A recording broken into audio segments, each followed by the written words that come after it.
Assalamualaikum warahmatullahi wabarakatuh. Waalaikumsalam warahmatullahi wabarakatuh. Gimana kabarnya hari ini? Baik, Bu. Ada yang gak masuk?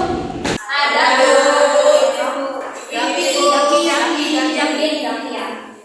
Oke, sebelum belajar silakan Gofar menunjukkan terlebih dahulu. Sebelum mulai pelajaran, apa ini kita berdoa.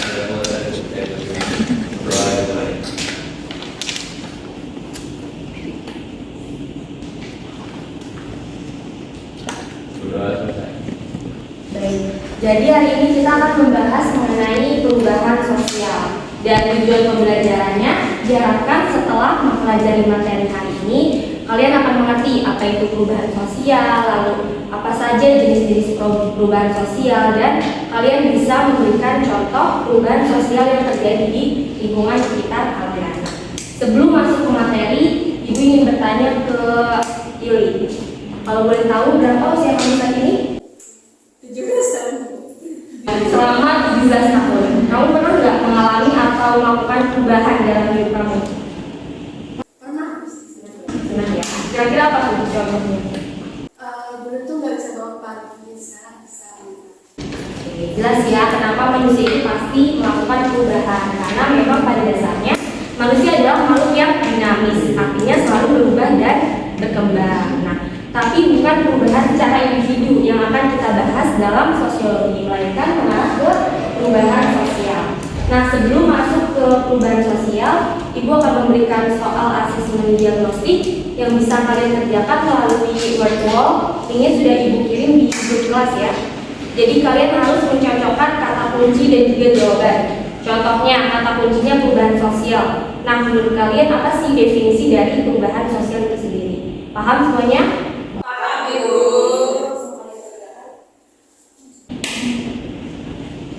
Udah semuanya? Sudah. Sekarang kita langsung masuk ke materi. Nah, di depan udah ada dua gambar. Ada yang tahu nggak maksud dari kedua gambar ini itu apa? Jadi kalau menurut saya, kalau yang pertama itu ada gambar orang lagi main coklat. Nah, yang kedua itu lagi main game online. Itu menurut saya termasuk pada perubahan di sini. Oke, betul ya. Jadi di gambar pertama itu ada orang yang sedang bermain permainan tradisional, seperti coklat. Dan di gambar kedua itu ada anak yang sedang bermain game online. Dan itu merupakan salah satu bentuk dari perubahan. Kayak biasanya dulu anak-anak itu suka bermain game permainan tradisional ya, kayak coklat, tampon, kelereng. Dan sekarang beralih ke game online. Contohnya apa coba game online? Mobile Legends. Ya.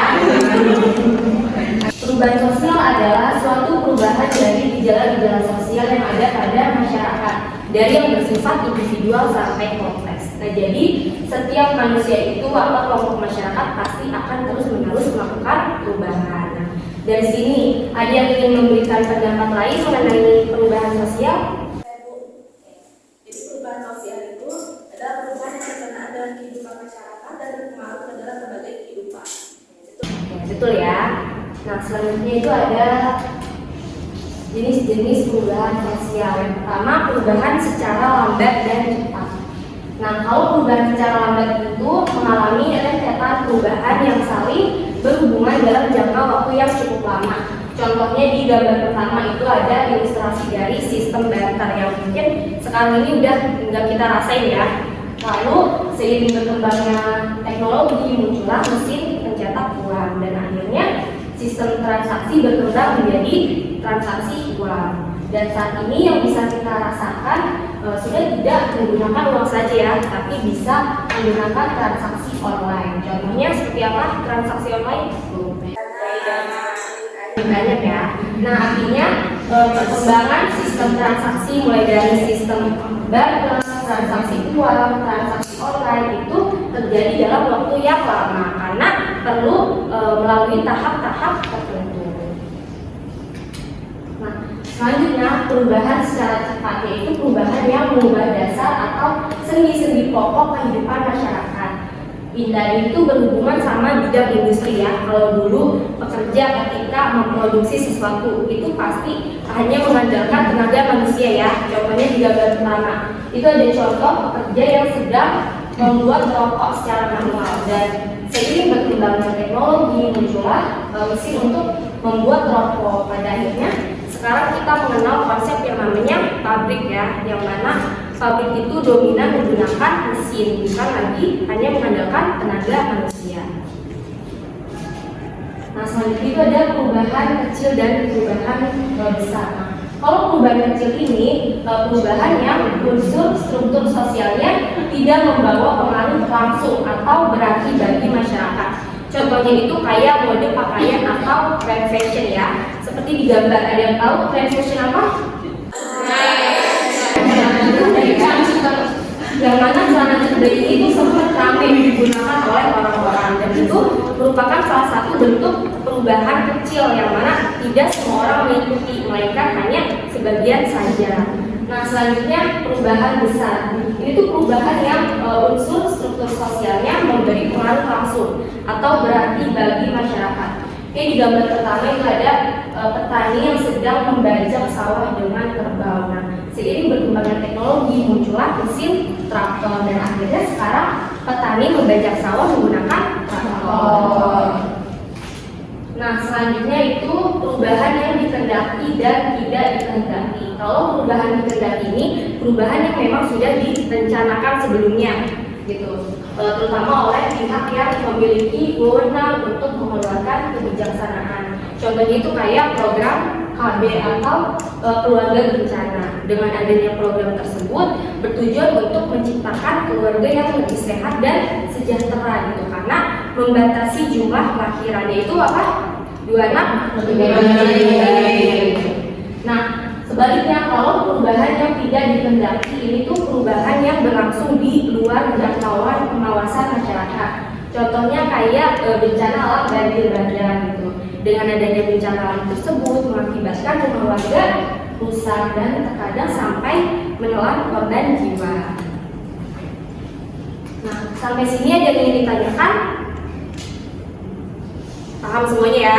Nah, selanjutnya Ibu akan menayangkan video mengenai dampak perubahan sosial. Tolong kalian simak videonya dengan baik ya, karena kalian harus menganalisis maksud dari video yang Ibu tayangkan. Lalu hasil analisisnya kirim di Google Form yang linknya sudah Ibu kirim di grup kelas. Paham semuanya?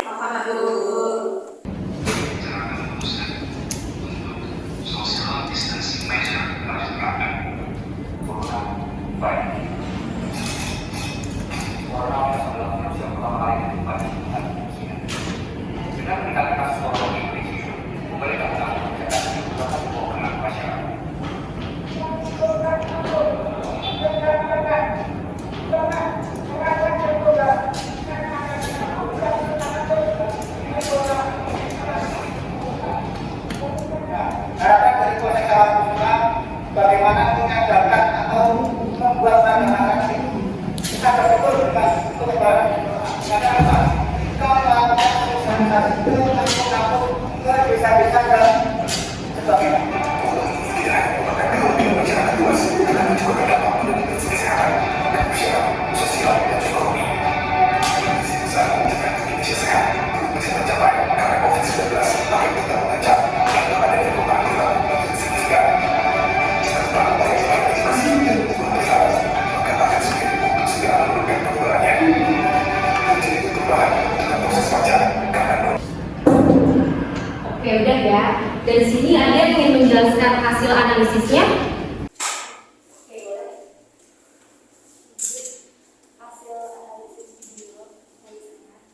Di video tersebut membahas tentang virus corona, yang dimana virus corona itu dapat merubah kehidupan manusia di berbagai bidang, dan itu bisa dikatakan sebagai sesuatu yang termasuk ke dalam perubahan yang tidak dikehendaki, karena menimbulkan korban jiwa seperti banyaknya orang yang meninggal karena virus tersebut, dan selain itu banyak juga pekerja ya. Jadi dari video tersebut bisa kita ambil kesimpulan bahwa dengan hadirnya virus corona ini menyebabkan perubahan pada keseluruhan unsur masyarakat tanpa terkecuali. Selain itu juga menyebabkan perubahan perilaku ya, karena dengan adanya norma baru yang wajib dilaksanakan oleh seluruh masyarakat seperti memakai masker, menjaga jarak, dan juga mencuci tangan. Nah, artinya perubahan ini juga termasuk ke dalam perubahan yang tidak dikehendaki karena banyaknya korban jiwa, lalu banyaknya pekerja yang di PHK. Nah, setelah kita mempelajari materi perubahan sosial hari ini, adakah yang ingin memberikan kesimpulan pembelajaran kali ini? Saya Bu, oke. Nah, jadi kita tadi sudah membahas mengenai perubahan sosial yang mana merupakan perubahan yang terjadi di berbagai aspek kehidupan. Lalu juga tadi belajar mengenai jenis-jenis perubahan sosial, mulai dari perubahan secara lambat dan cepat sampai ke perubahan yang dikehendaki dan tidak dikehendaki.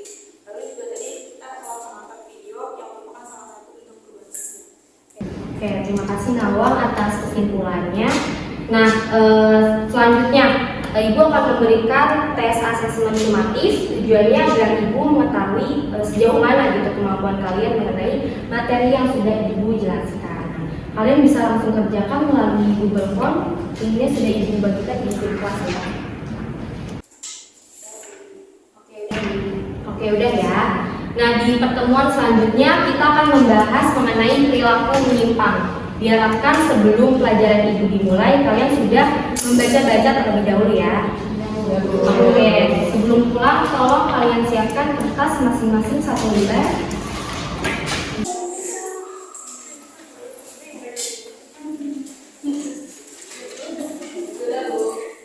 Oke ya, Ibu akan melakukan refleksi pembelajaran dengan cara kalian harus menjawab pertanyaan yang akan Ibu diktekan. Langsung kalian jawab ya, dan kertasnya nggak usah dikasih nama. Oke. Pertanyaan pertama, bagaimana perasaan kalian hari ini? Pertanyaan kedua, apa yang kalian dapat dari kegiatan pembelajaran yang telah dilaksanakan? Dan pertanyaan terakhir, hal apa yang perlu kalian lakukan untuk menjadi lebih baik dari hari kemarin? Oke, udah ya. Nanti kertasnya dikumpulkan. Silakan Gova pimpin doa terlebih dahulu sebelum pulang. Alangkah baiknya kita terlebih dahulu. Doa mulai.